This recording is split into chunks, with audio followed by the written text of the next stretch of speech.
Hey now, welcome back to Lone Star Mini Restoration.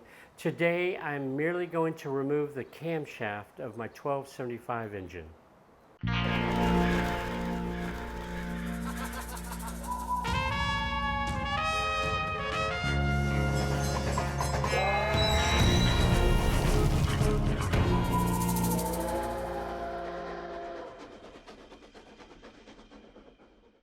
I started reading my Haynes manual, and honest to God, I really was getting confused between the crankshaft and the camshaft. This bad boy up here is a crankshaft. This guy down here is the camshaft. Now, what I've learned, I'm gonna put what I've learned in a nutshell, and hopefully I've got it straight. Right now, I've got the engine upside down. The pistons are down below, and down here's, or rather up here's where the gearbox generally is. But the way I see this in a nutshell is that inside this internal combustion engine, the cycle of it, the camshaft and the crankshaft, they form a partnership. They basically take the combustion that's happening down there in the pistons, or actually above the pistons, they take that torque and that's created by the combustion, and they take it out, they take it down and out to the flywheel, and consequently then to the transmission. This relationship between the crankshaft and the camshaft is vital for the overall drive of the system, the drivetrain, if you will. The way I see it, it's kind of the start and the finish of the engine cycle. So why is a camshaft so named? I was like, all right, why? Okay, what was the name? Well, obviously it's a shaft, right? Going inboard, outboard, or left or right on the car, okay? Well, running down that shaft are these lobes. I've got my finger on one here, right here. Now, these lobes, basically, as the camshaft rotates, those lobes, they come in contact with the rocker arms in a specific time sequence. Now, these lobes are what is the cam itself. That's the cams. Therefore, this bad boy is called the camshaft. Now, they're egg-shaped. Each one of the cams or lobes is egg-shaped, and as it rotates, the pointy bit, like right here, this one's kind of facing up, this one's facing down, this one over here is facing whatever, forward or aft, I can't tell right now, but they're all oriented specifically so that they affect the timing. I mean, the timing chain basically runs the camshaft, and it's got to be they've got to be spot on in order for the efficiency, or what do you want to say, the engine to run correctly. The performance of the engine, how that's timed. But that's why it's called a camshaft. It's a shaft with lobes. Those lobes are in the shape of like a kind of an egg shape, and they're called cams. That's a camshaft. Okay, according to the Haynes manual, one of the first steps was to remove a plate that was here, a triangular plate. This plate is called the camshaft locating plate, and I have dog fur on it. Well, this, I had already moved this. When I did, there was a plate here that the timing chain and the sprockets and everything went to. Well, when I removed that, I went ahead and removed this triangular plate, not knowing what it was. Well, now I know what it is. It's called the camshaft locating plate. So done, already done. And watching a video by DB Mini, he removed the camshaft on his 998. Well, one thing that I learned was that this component right here is actually the oil pump. I always wondered where it was. Well, now I know. According to the Haynes manual, I don't think I have to remove that first in order to remove the camshaft, but I am going to. So I don't know why it takes two 3/8" sockets and then two just screwdriver. I don't know why that is, but it is what it is.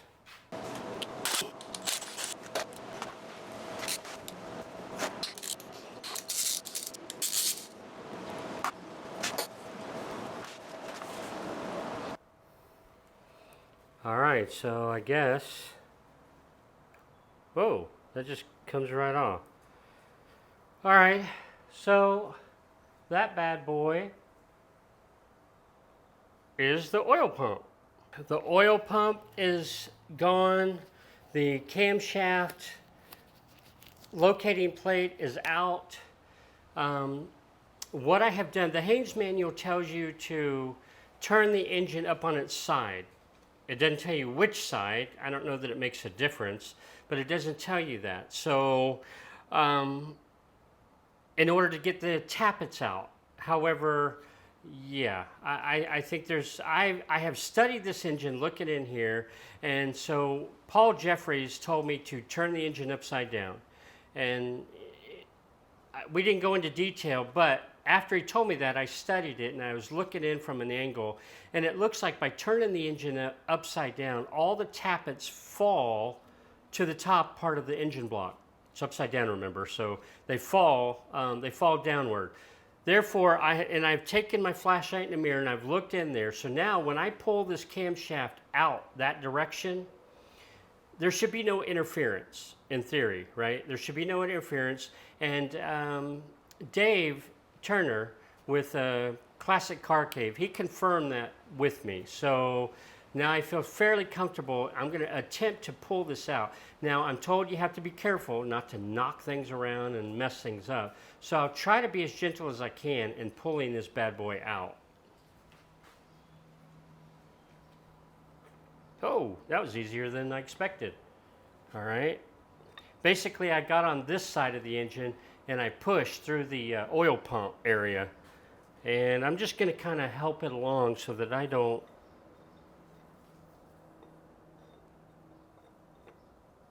knock anything.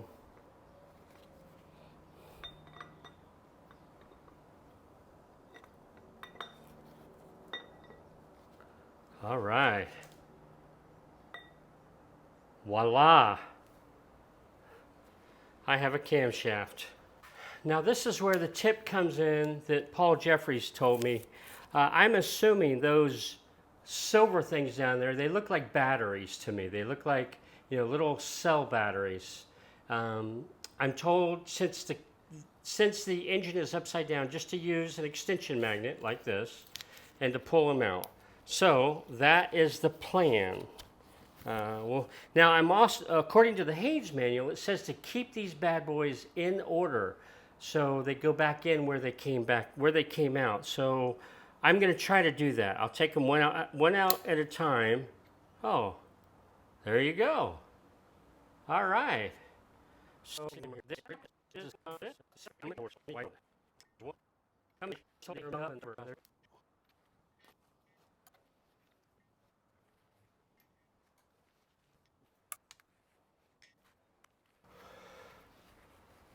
all right, for the sake of my memory and my restoration, I'm going to start where piston 1 is, and I'm going to label them 1, 2, 3, 4, 5, 6, 7, 8. I'm going to put them in baggies, label them, and then that part is done.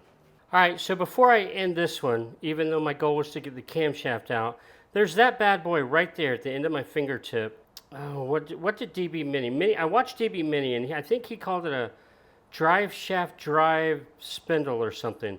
Well, it kind of keeps wanting to fall out, so I'm going to go ahead and remove it.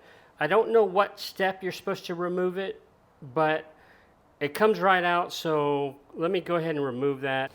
All right, so this is where that bad boy was.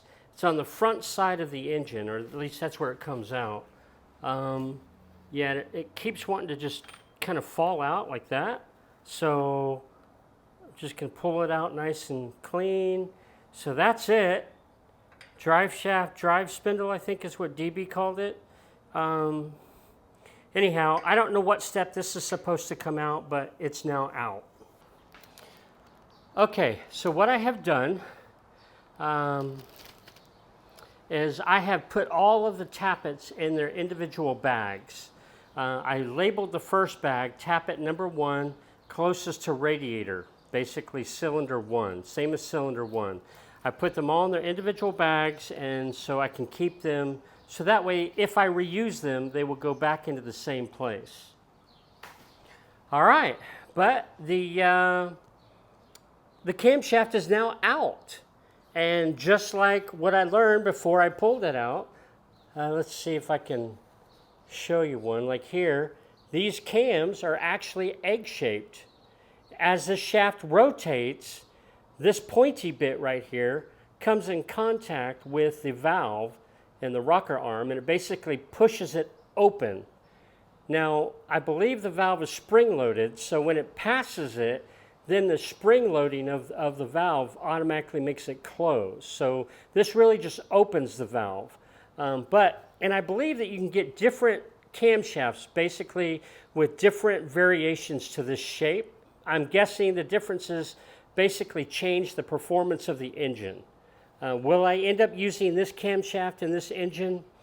I don't know at this point. I will be discussing that with Paul Jeffries. He's my mentor with everything engine related. This portion, I think this is a gear where that spindle, that drive shaft, drive spindle thingy, I think it engages in this gear, and maybe that's what starts the process of the camshaft rotating. The camshaft is now out, and I'm learning along the way, most importantly. My next task will be to remove the crankshaft, and hopefully I'll get to do that tonight or tomorrow, because my youngest daughter just passed her driver's test yesterday. She's 16. She's now out and about with a friend, I believe, and that gives us more time to do things. So now that I don't have to be her taxi service everywhere, we should be good to go. So camshaft out, small step forward. Again, thanks for checking in, and bye just now.